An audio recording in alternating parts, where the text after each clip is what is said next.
thanks for coming out. This is my first time in the UK in several years, so it's nice to see so many people out. Thanks for coming out, and this event looks amazing. I took a quick walk through, and there's so many good-looking things here, and I want to check it out a little more later, but it's nice to see such a big plant-based community. As I say, I don't get over here that much, so you never know what I'm going to expect until I get over here and actually see it. So really good to see how strong this is. So what I'm going to do today, I'm going to talk about some of the nutritional principles that have really helped me become a better athlete, but I'm also going to make it so that it's general enough so that it can be applied to people who are not athletic too. And if you do these things, you'll notice benefits. You'll notice that you don't need to sleep as much. You'll notice that you don't crave coffee, caffeine in general, and sugar as much. You'll notice that you get better results from your exercise. You can get leaner in less time. You'll get stronger, and you'll start to break those cravings too. If you're still craving certain types of foods that maybe aren't so good, a lot of the suggestions I'll make today can help you get off those cravings. And then I'll talk about my book, my most recent book here. It's a cookbook. I'll be signing it after. It's got 150 recipes. They're all, of course, plant-based. They're all gluten-free or have gluten-free options. And there's a lot of really good photos. I've not done a book before this one that had good photos in it, so it's kind of a new thing for me. I think it turned out well. So one of the things I'll do just to give some of you some background, some context, I'll just give kind of a brief background on how I got into this and how I started. So back in high school, I started running track, and I really liked it. I was around 15 years old, and I enjoyed running track. And I thought if I could make a career out of being an athlete, that would be ideal. I'd love to be able to be a professional runner. And soon after, I realized I also liked swimming and cycling. So I thought, okay, well, swimming, biking, running, that's a triathlon. Maybe I could do that full time. So what I did is I started looking at what the top pro athletes in the world were doing, the best Ironman triathletes. And what really surprised me was the top guys in the world really weren't training that much differently from the average athletes. The training plan was pretty much the same. So I thought that was kind of strange, because I figured the top guys in the world would train different from the average. I thought that's why they were the top. The way they trained made them the best. But as I found, that wasn't the case. What I found was what people did in between the training is what made the difference. The recovery phase, the phase in which your body regenerates and renews itself after exercise. That became the most important thing. Because if you can speed up that time, if you can get your body to recover in less time, it means you can train again sooner, which means you get faster in a shorter amount of time.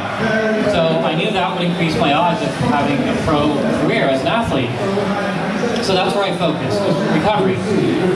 And I started to look at nutrition then really seriously, because I knew that would have an impact on recovery. So I tried a whole bunch of different ways of eating. I tried high carb, low carb, high protein, low protein, the whole spectrum of diets.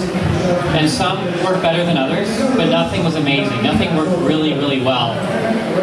And then I tried plant-based, completely plant-based diet. And at first it didn't work. I was hungry all the time, I was tired, I didn't recover well. In fact, I recovered worse than I had before. And my high school track coach asked me what I was doing, why my performance was getting worse. And I told him that I was trying this new way of eating, I was trying this plant-based diet. And he was not interested. He just thought that was not a good idea at all. And he was a very good coach. He had a lot of success. He coached some of the best athletes in Canada, and this plant-based idea to him just made no sense at all. So he was very dismissive of it. And I think for me that was kind of a point where it made me realize that if this top-level coach doesn't appreciate the value of what good nutrition can do, and potentially what a good plant-based diet can do, then probably a lot of other athletes aren't exposed to that because the coaches aren't exposed to it. And of course, this was 1990, as I mentioned, so information back then obviously didn't flow the way that it does today, and it was very hard to get information about, well, pretty much anything, but plant-based nutrition, especially plant-based nutrition for athletes, was very hard to come by. So I started doing a lot of research, and I found the reason I wasn't feeling so good in this plant-based diet was because I was doing it all wrong. I was eating a lot of calories, a lot of peanut butter, a lot of pasta, a lot of white bread, a lot of carbs, a lot of starchy refined carbs, and I'd become borderline junk food vegan. I'm sure you all know what I mean by that. So there's a lot of foods now that are vegan, but they're not really the greatest food if you're trying to become a good athlete. So I had made that mistake. So what I did is I started looking at what I was lacking. So I did some research and I found 5 basic things. So complete protein, vitamin B12, iron, calcium, and omega-3 fatty acids. So I didn't have those in my diet. So it stood to reason that I wasn't feeling that good and I wasn't recovering well. So what I did is found plant-based sources for each of those, blended them up, and had a blender drink every day. And it really worked. Didn't taste very good. It was pretty gritty, but it was functional. It worked. So I had this shake each day, and my recovery got better, my sleep quality got better, my ability to handle more training got better, and therefore my performance got better. So it allowed me to train more, it allowed me to train harder. So I started getting the questions. What are you doing? How is it that you're improving at a faster rate than a lot of other people? So that led me to writing a book back, it was 10 years ago now that I wrote my first book. It was self-published, it's called Thrive. And then I expanded it and put a bunch of recipes in it, and then it was published in Canada and the US. And it's available here as well, called The Thrive Diet. So same book, just different name. But in that book, I talk about the principles that I learned over the last 10 years that helped me become a better athlete by using nutrition.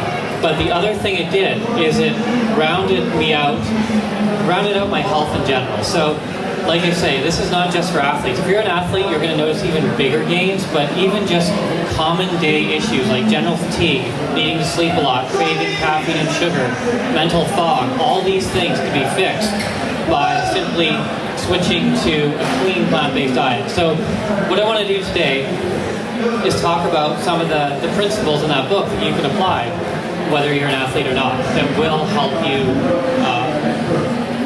be better at whatever it is you're trying to do. So whether you're running a company or whatever that is, you're going to be better at it. You'll have a better memory, you'll have greater mental clarity, you won't need to sleep as much, all these benefits.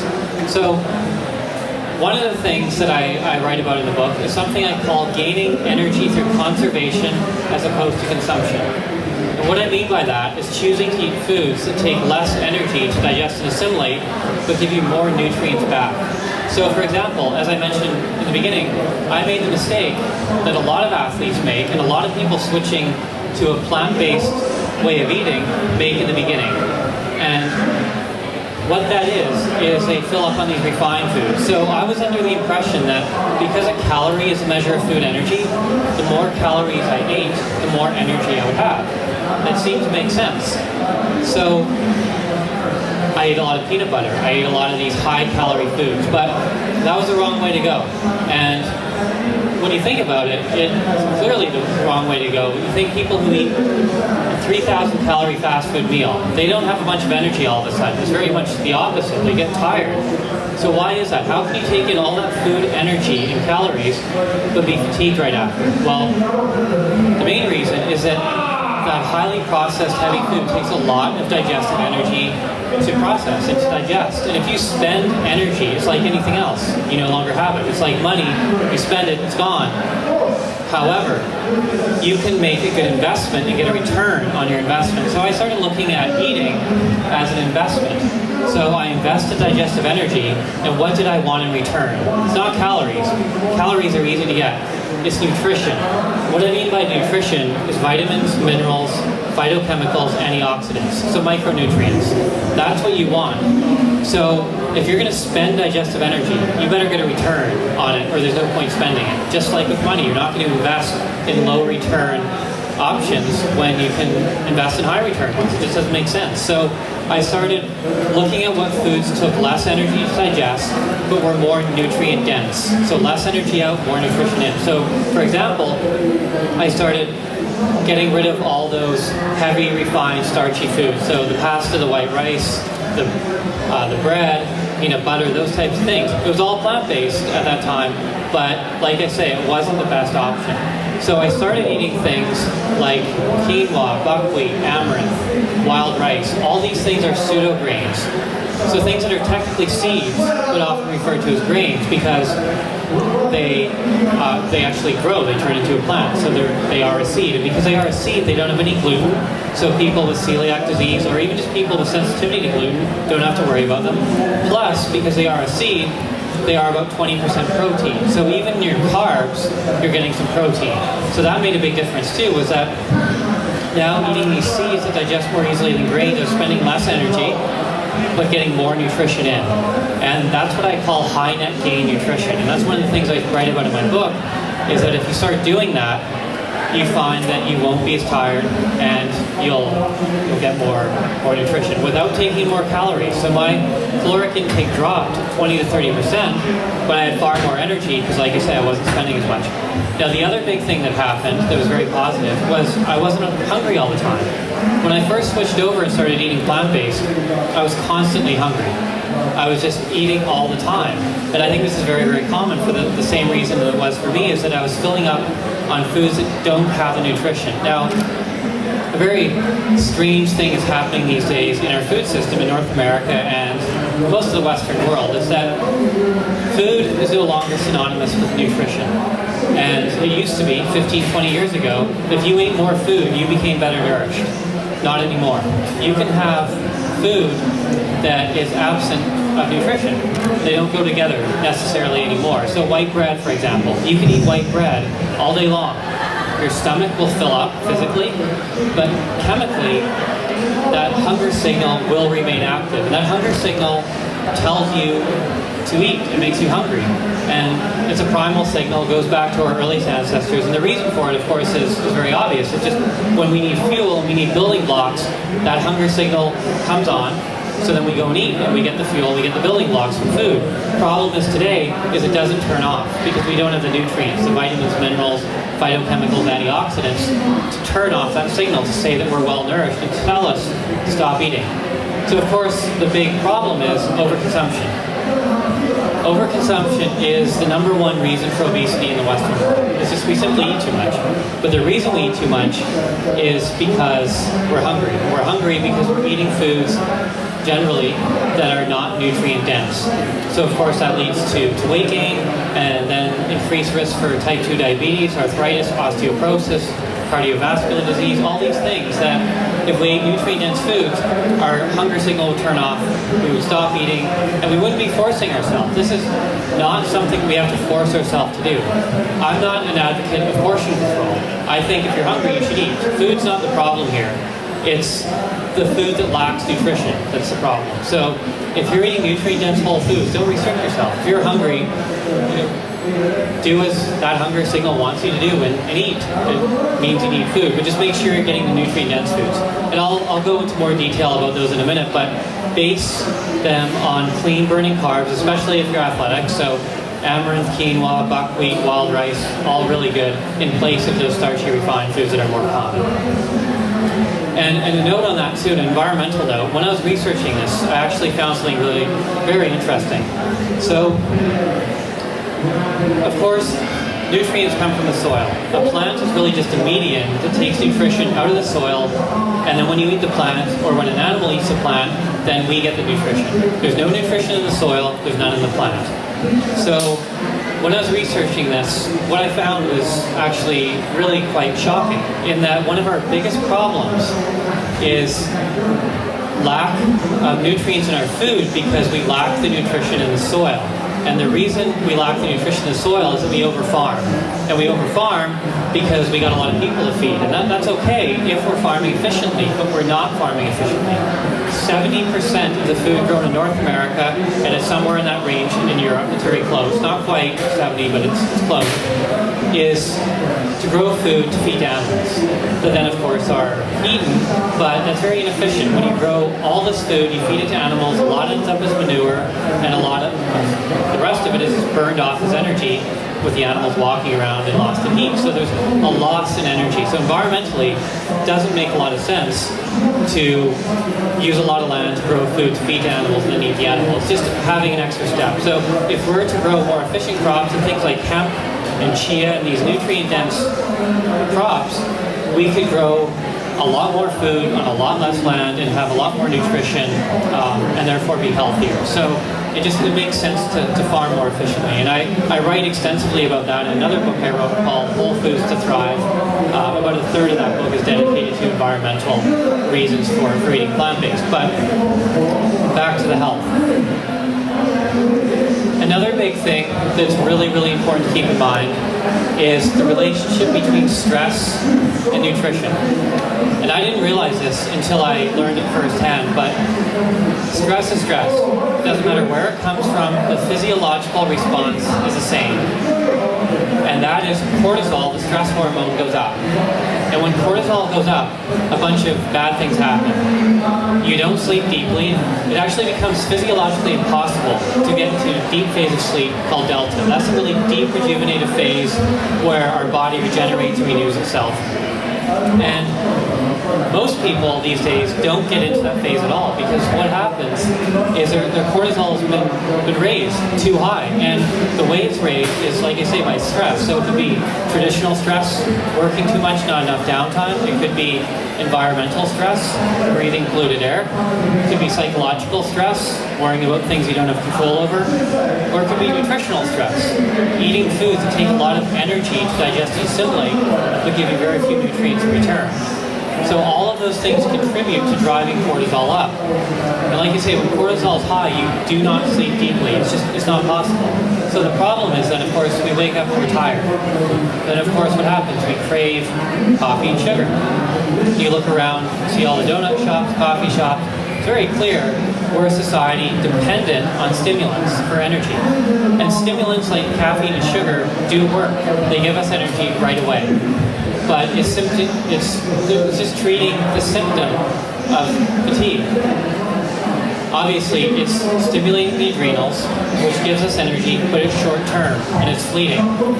We have to treat the cause of the problem to make this long term and make it work.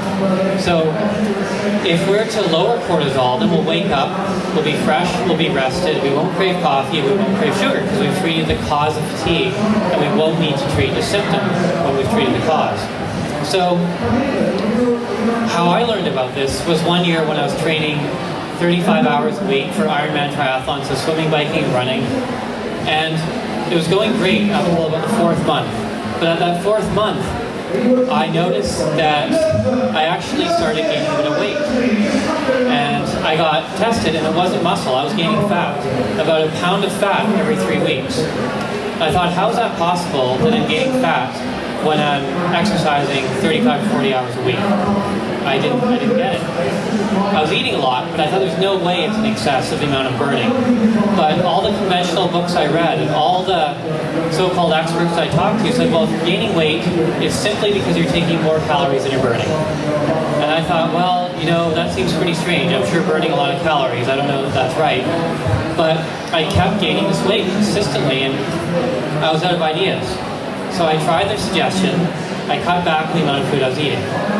And I actually started gaining weight more quickly, about a pound every 2 weeks. So here I am, exercising a huge amount, hardly eating, and gaining a pound of fat every 2 weeks. No idea why. And it wasn't until about a year and a half later when I spoke with an endocrinologist, and he explained to me what had happened. He said, okay, here's what you've done. You've overtrained, so you've put so much physical stress on your body, so cortisol has been chronically elevated. And I wasn't sleeping well then either, by the way. I was sleeping so poorly. So my quantity of sleep had to go up to compensate for my lack of quality. So I had to sleep 9, 10 hours a night, which is the last thing you want to do. You want to be sleeping efficiently so you sleep less. Sleeping less is a big advantage when you sleep efficiently. Obviously, you get more time during the day. If you can get the same amount of rejuvenation done in 6 hours, why sleep for 7 if you can make your sleep more efficient? So I'd gone the wrong way there. And not knowing, I had just been trying to sleep more to not feel tired. So that was because cortisol was too high. But this thing with the weight gain, was explained to me really well by this endocrinologist. He said, you're hormonally injured. And that term stuck with me, and it's exactly right. I had driven my cortisol so high from overtraining that I didn't have the hormonal makeup to build muscle or to lose fat or to sleep well. So it's exactly right, a hormonal injury. And I think a lot of us have that, and not necessarily from overtraining, but just from high cortisol from work, from family, from stress in general, raises our cortisol. So if you're in that situation where you work out consistently and you can't seem to lose those last 5 to 10 pounds, it's very likely that you have a hormonal injury, either mild or severe.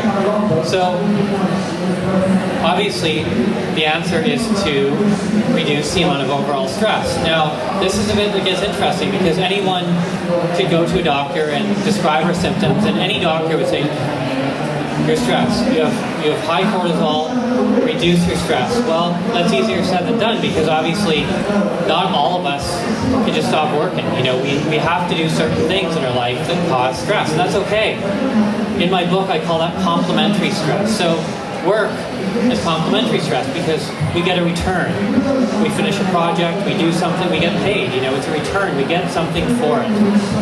Uncomplimentary stress is when we get nothing back. So eating food that gives you very few nutrients in return is not a good stressor. We get nothing back for it. So we all have a stress threshold. And when that spills over, cortisol goes high, we don't sleep well, we'll have trouble building muscle, we'll have trouble losing fat, we'll have sugar cravings, we'll have starch cravings. So to keep that stress threshold down, yet to keep productivity up, you gotta reduce uncomplimentary stress only. Not complementary. Exercise as well, another complementary form of stress. What do you get when you exercise? You get fitter, you get stronger, so you get a return. So again, that's complementary. So my whole attempt was to reduce uncomplimentary stress only so we can actually do more complementary stress. If you're an athlete, you can train more and get results faster. If you're working hard, you got a busy professional life, you can work even more and get results even quicker. So reducing nutritional stress is done by a few ways. One, by, like I said before, eating those high net gain foods, choosing foods that take less energy but return more nutrition. That's a big one. Another one is basing your diet on more alkaline forming foods. So foods that help the body reduce inflammation. So for example, standard American diet, so soda, meat, dairy, synthetic vitamins, synthetic drugs, white flour, 100% acid forming. So you eat acid forming food, what happens is your blood does actually not become more acidic. So this will not be picked up on a blood test, by the way, because what happens is your body is resourceful, so it pulls calcium out of the bones into your blood to neutralize all the acidity coming in. Calcium's highly alkaline. So what that does, of course, is weakens your bones. So over the course of 1, 2, 3 decades of eating every meal, every snack being acid forming, your bones get weak. That's actually the #1 cause for osteoporosis. It's not lack of dietary calcium. It's because we eat too many acid-forming foods. So our body literally cannibalizes our bones to offset the acidity. So the best thing you can do for your bones is obviously eating more alkaline forming foods. Alkaline forming foods are the natural ones, the plant-based ones, specifically green ones. So anything green. So spinach, kale, broccoli. Green is chlorophyll. That's a dark pigment that makes those plants green. Highly mineral rich, which is highly alkaline forming. So magnesium, potassium, iodine, even bits of sodium help reduce acidity. So when you eat big leafy green salad, that is the best thing you can do for your bones. When you have a green smoothie, very, very good for your bones. So having a big salad every day, having a green smoothie each day, eating foods that are less processed, staying away from the white flour. Of course, the meat, the dairy, highly alkaline or highly acid forming that you want to get away from. Now, this whole acid alkaline thing is more beneficial than just for your bones. What I got interested in this for was because as an athlete, efficiency is the #1 thing. If you can move your muscles while expending less energy to do it, that's a big advantage. And what I found with eating alkaline is you reduce inflammation. When inflammation goes down, efficiency goes up. Less energy out, more movement. So you think of running a 5K, 10K, half marathon, doing a triathlon, that's a lot of muscle contractions. If everyone is easier, then your heart rate comes down and you become a better athlete instantly because you're just simply more efficient. Range of motion also goes up, which means risk of injury goes down. So again, alkaline forming, huge advantage to an athlete, to everyone in general, but to an athlete even more so. So even just think of a non-athlete, just walking across the room, you are moving your muscles. And if your muscles can be moved more efficiently with less energy expenditure, you have more energy because you haven't spent it. Having more energy without stimulation, without stimulating your adrenals, is a very, very good thing. Protein. So I get asked a lot about protein, and I'm sure you all have too. You know, if you eat plant-based or you have for any length of time, I'm sure you get asked a lot about protein. So I'll answer that question. Where do you get your protein? Well, a lot of places. As I was talking about before, if you switch over from eating starchy refined carbs that are 100% starch, so flour, conventional bread, pasta, white rice, it's all starch, carbohydrate, which isn't necessarily a bad thing if you're burning it, but there's no protein in that at all. When you switch over and you start getting most of your clean carbs from sources such as amaranth, quinoa, buckwheat, wild rice, because they are seeds, even those are around 20% protein. So you're getting protein in that. Also, if you're eating, you graze on raw nuts and seeds, again, some good protein in there. A lot of people don't realize this, but spinach and kale is about 45% protein. So if you have a big enough salad, you're actually getting quite a lot of protein in that. Another one is things like hemp seeds, chia seed, pea protein, rice protein. You can get mixes, lentils, legumes, beans, peas, all those types of things.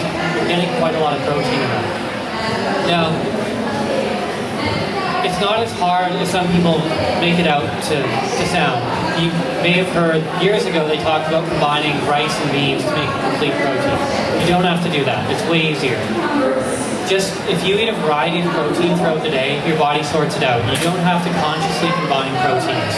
So, just to give you an example, when I was formulating Vega, I was looking at protein amino acid profiles. So Vega, for those of you who don't know, it's a blender drink that I formulated into a commercial version about 10 years ago. It's available a little bit here. It's more common in North America, but when I was formulating it, I looked at several different proteins and their amino acid profiles, and I made the base hemp protein. I originally had used soy protein isolate, but I realized that because it is an isolate, it's acid forming. And an isolate's exactly as it sounds. So what's happened is the protein has been isolated from the carbohydrate and the fat, the other macronutrients, which means it's more acid forming. So I went away from that and went to hemp protein, which is not an isolate, it's just a ground up hemp seed.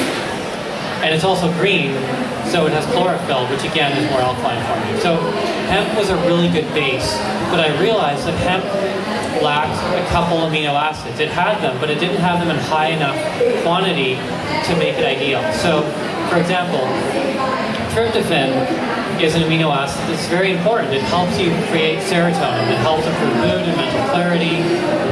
It also helps athletes recover mentally from training more quickly.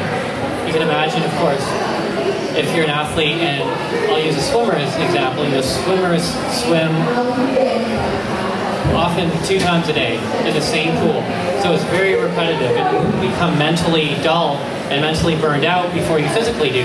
So getting that tryptophan in is really important to keep your serotonin levels high and keep feeling motivated and keep feeling good. So rice protein and something called savvy seed protein is what I added to this blender drink to do that. And again, this you don't have to combine this stuff all together. It's just for an example so that eating a variety of these foods is going to make sure you get everything. Another one, pea protein that I added, is very high in glutamic acid. Glutamic acid is very important because it helps convert carbs into energy. people who don't have enough glutamic acid-rich foods tend to put on weight when they eat carbs. Because what happens is it's stored as fat, it's not burned as energy. So it stands to reason, because a lot of people don't eat lentils, legumes, beans, or peas at all. And if you don't, you'll probably have a hard time metabolizing carbs efficiently. It will probably be stored as fat and not burned as energy. So the big benefit, of course, is to stay leaner and you have more energy because you're making use of your fuel, which are carbs. So keep that in mind too. What I want to do now, I want to make sure I cover everything that people are wondering. And if I'll open up the questions here, but if you still have a question, just come and ask me in the book signing. I'll be there for, I think it's almost an hour, and I can answer individual questions. But I want to make sure that I get to as many things as possible in this question period. So feel free to ask. I will mention one more thing before I get to that, though, is there's a web series called Thrive Forward that I put together. It's free. There's 40 videos. There's downloads of recipes and a meal plan. It's a really good resource. So it covers everything I talked about today. So if you want kind of to go over this stuff again, or if you want to pass this on to a friend who you think would benefit, feel free to sign up at thriveforward.com. So just thrive, the word forward.com. And like I say, it's completely free, a really good resource. So feel free to check that out. And I'll take some questions. Yes.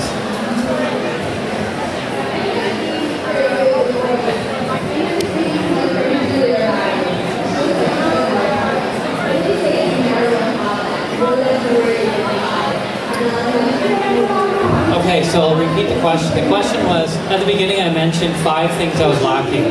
Protein, vitamin B12, iron, calcium. And I didn't mention magnesium. So the question was about magnesium. Is it hard to get?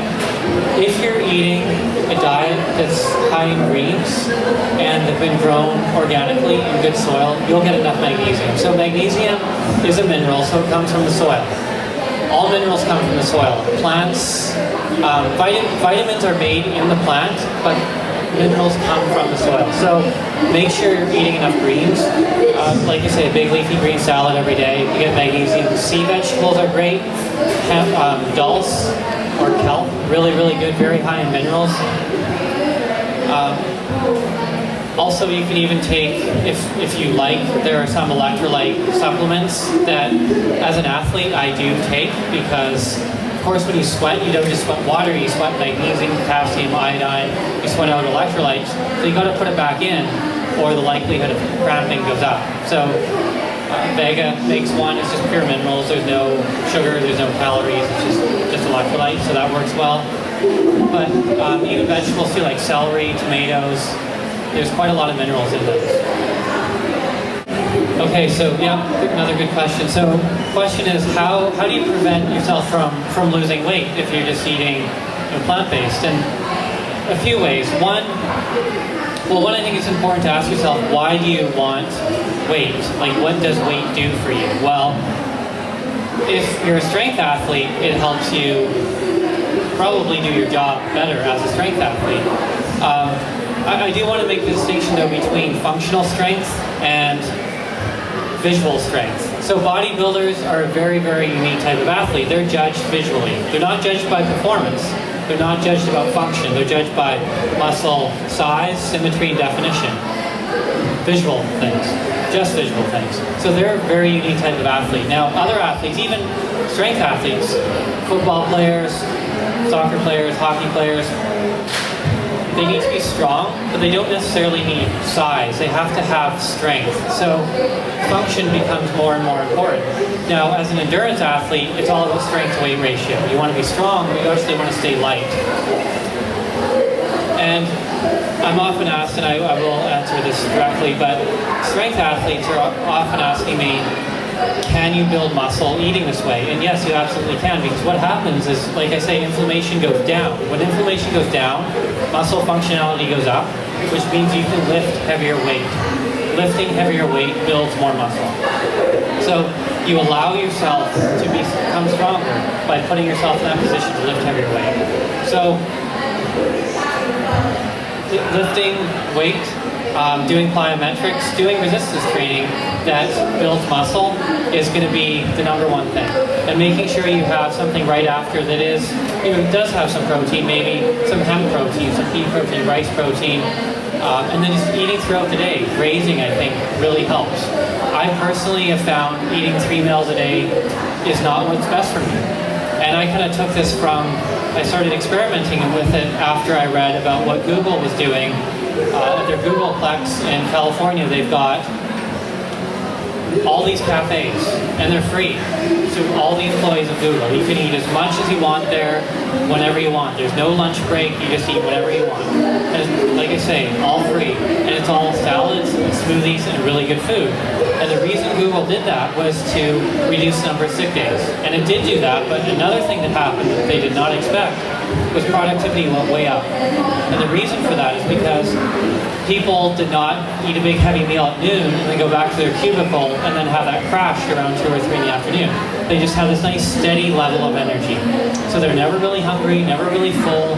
And of course, after eating a big heavy meal, blood has to go to your stomach to digest it. So it leaves your brain. So you have less blood in your brain, less oxygen in your brain, can't think as clearly, you get tired.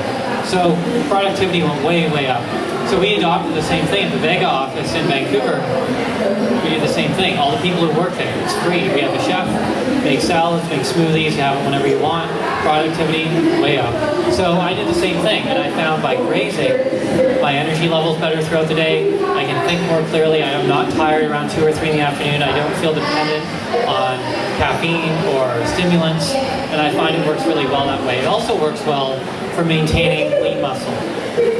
Instead of giving your body those big spikes and then those big crashes, just a good steady level of energy. So grazing throughout the day. Also whole carbohydrates. If you're trying to put on some lean muscle, so some of the strength athletes I work with, of course, a little bit of extra protein, the plant-based protein is good for them, but also starchy carbs, sweet potato, yams, any of the buckwheat, amaranth, quinoa, any root vegetables are good. Even brown rice with some avocado, that sort of heavier stuff. I really like sprouted bread. I'm not sure how easy it is to get sprouted bread here in North America. It's very easy. But one slice of sprouted bread has 7 grams of protein. That's the same amount, or even more than 1 egg. And that's just a piece of bread because it's been sprouted. There's no flour. The grain in it is soaked and then turns into starting to turn into a plant, so very high in protein. So just things like that really make a big difference. Question was, where do I get my B12? So vitamin B12 is actually a bacteria that can be quite hard for vegans to get if we eat a refined diet. But because it is bacteria, it's in fermented things. So kimchi, sauerkraut, kombucha, even in some algae, like spirulina and chlorella, there's a bit of B12. Any kind of fermented food works well. If you have access to organic vegetables, root vegetables that have a bit of the dirt on it still, you can clean them, you can wash them, but don't peel them.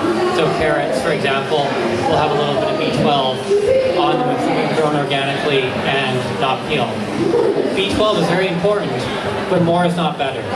You don't need in excess of a very small amount. Nothing better will happen. So just making sure you eat some of those foods, like I mentioned, kimchi, sauerkraut, kombucha, the algae, even just a few times a week. You don't have to do it every day, just a few times a week, you'll get enough.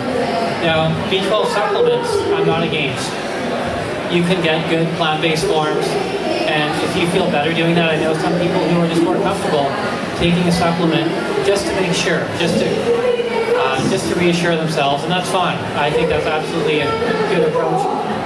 I stayed away from that just because I wanted to know that I could do that. I wanted to make sure that I could, and you absolutely can. It's more convenient to take a supplement, but it's not essential. Okay, so the question was foods to stay away from. So one of the things I like to make sure people are clear on is that I really suggest if people are transitioning or you're helping people transition to a plant-based diet, I think the worst thing you can do is say, don't eat these things. and then list them off. I think a good approach is to talk about all the new foods, like talk about maca, which is a root vegetable, high in nutrition. I didn't talk too much about that, but amaranth, buckwheat, lentils, legumes, beans, peas, hemp, chia, you know, all these really great nutrient-dense foods that if we start eating those, it will eventually crowd out the things that aren't so good. So the things that aren't so good, of course, the refined foods, the white flour, the meat, the dairy, the highly processed foods. When we start crowding those out, because we start eating the better foods, our palate will actually change, and we'll actually start craving the good foods. And that is a very important thing, because when you crave the good foods, then it becomes very, very easy. You don't want to feel restricted, you don't want to feel deprived. So if you allow that transition to happen, you won't. So be willing, or if you've got friends who are wanting to make this transition, it may take time, and that's okay. I don't think doing this stuff overnight is the right approach. I made that mistake. I tried to do too much too soon. So one meal, one snack, starting off one meal, one snack a week, that's better, is good, is progress. So I think aiming for progress as opposed to perfection is a good approach. And like I can speak from experience with talking to certain people. There's one guy in particular, he was 45, he was almost 100 pounds overweight. And his doctor said, look, you got to stop eating the standard American diet, or I don't give you more than 5 years to live. Like, you're going to have cardiovascular disease, it's going to advance, it's going to be really bad. So he tried eating better, and it worked. Like, he started losing weight, but he just couldn't stick with it because he did it too fast. He would go from a standard American diet to a very, very healthy diet, but only for a few weeks, and he just had all these cravings, and he just could not do it. But when he allowed himself the course of 8 months to transition to this plant-based way of eating, his palate changed, his outlook on food changed, and he started craving big leafy green salads, and he used to crave steak that was covered in cheese. So, you know, it's a really good step. And when you do that, everything becomes easy, but it does take some time. Oh yeah, okay, so meat alternatives. So meat alternatives, like the veggie burgers, veggie hot dogs, I think they have their place, for sure. What they do is they help transition. So someone going from standard American diet who wants to eat burgers, have veggie burgers, have the burgers that are made out of soy and taste like meat. That's fine for transitioning. Now those are quite highly processed, and they are acid forming, so they're not perfect. But they are a great transitional food for people starting off. And then my suggestion would be, once they do that, transition away from that. There is a company in Los Angeles called Beyond Meat. I don't know if any of you are familiar with it, but it's a really, really progressive company. It's funded by tech. So Bill Gates and Biz Stone, who started Twitter, they're funding it. And so it's a tech company acting like a food company. And it's a very, very smart approach. What they're doing is they're looking at ways to produce protein while using less of each natural resource. So less land, water, fossil fuel, and creating fewer CO2 equivalent emissions. And they started off with fake chicken. That was their thing. What they actually did is they created the amino acid profile of chicken with plants. So they combined all these different plant amino acids, and they created this thing that was like chicken muscle. You tore it, and it looked like a chicken muscle. So it was, I mean, some people were repulsed by it, but others loved it because they thought now they can eat this thing that's like chicken, that has no cholesterol, that has no saturated fat, that is actually a lot better for them and a lot better environmentally, of course. Now their next one was beef, did the same thing with beef, and now they're doing one that is not a fake meat. It's just a super nutrient-dense burger that will come out in the fall in North America, and I think very soon after here. And it's got more calcium than milk. It's got more protein and more iron than steak. It's got more omega-3s than salmon. And it's a combination of pea protein and these different algae and chia and hemp and the super nutrient-dense burger patty that combines a lot of nutrition in a small amount of volume. So it's a really smart approach to take, and so I think that's a really good company. What is my take on fruitarianism? So some of you may be familiar with the term fruitarian. So people who eat fruit. I think it's kind of self-explanatory, but some of them eat only fruit. I used to eat a little bit more raw than I do. I used to eat, if I had to guess, 85% raw. Now maybe if I had to guess, I'd say 70% raw. And I went through a stage where I tried it a bit, where I ate mostly fruit. And I felt okay. My energy was good. One thing I did find though is my strength and my endurance did drop off a bit. When I start, well, of course fruit is mostly carbohydrate, which is your fuel, which is good. That's what you burn when you exercise.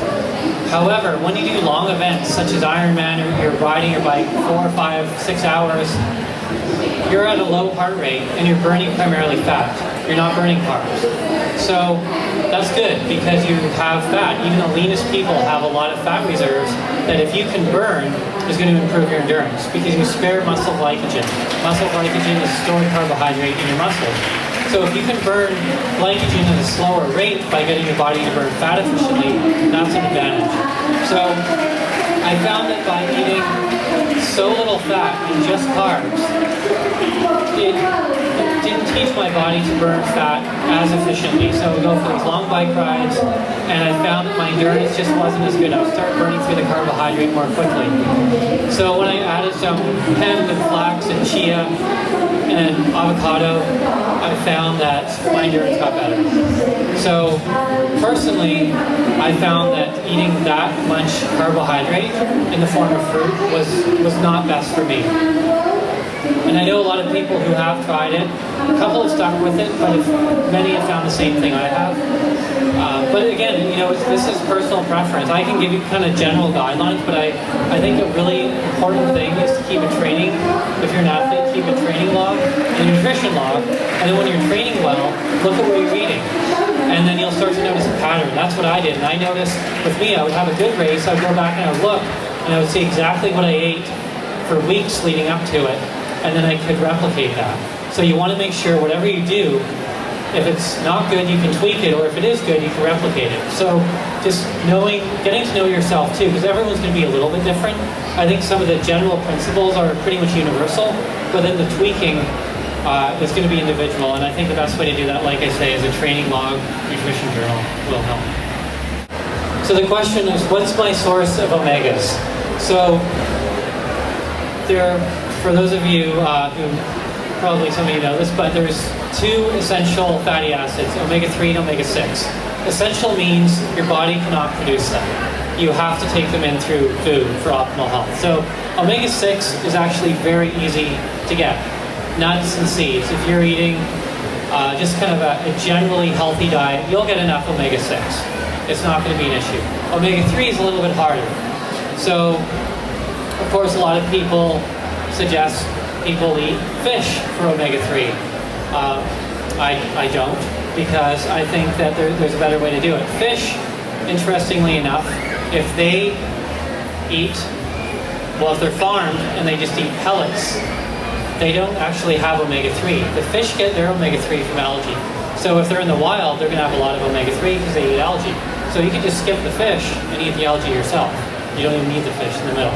So algae is a good source. Hemp is a good source. Chia, flax, even walnuts have some omega-3. So there's quite a lot of sources. So if you're eating a well-rounded plant-based diet, you'll get enough. Okay, so the question was, when you're traveling, what about eating out, for example, and just eating in general? Well, I do most of my travel in the US and Canada, and there's a lot of Whole Foods there. So Whole Foods is a great place. It's easy for me to, it would be easy for any of us to get good food there. They have salad bars and they have lots of produce, lots of things that are good to eat. But because I graze, I find it's really easy to eat anywhere. I'm sure I could go into any supermarket here. They have the produce department, get a lot of fruit, get nuts and seeds, and really just keep it simple. And because I graze throughout the day, I find at dinner I'm not super hungry. So I can go out and have a normal social dinner at pretty much any restaurant. Because I'm not really hungry, I can just order a salad or a couple salads or some steamed vegetables or some rice and avocado, or these things that are staples at regular restaurants, but just have those.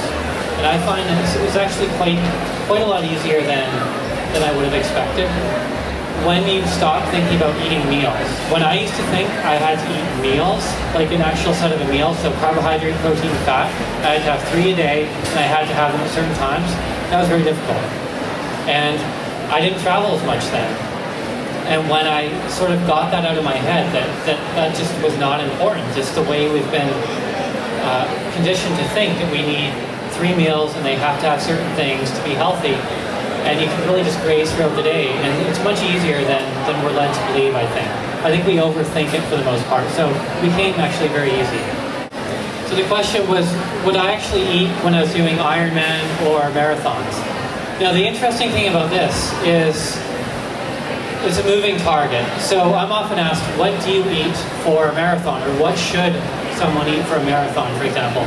And the fitter you get, the less you actually need to take in. So the best guys in the world who run 2 hours and 5 minutes for a marathon just take in electrolytes and water. They don't even take in calories because they're so efficient at burning fat as fuel, they don't deplete their muscle glycogen.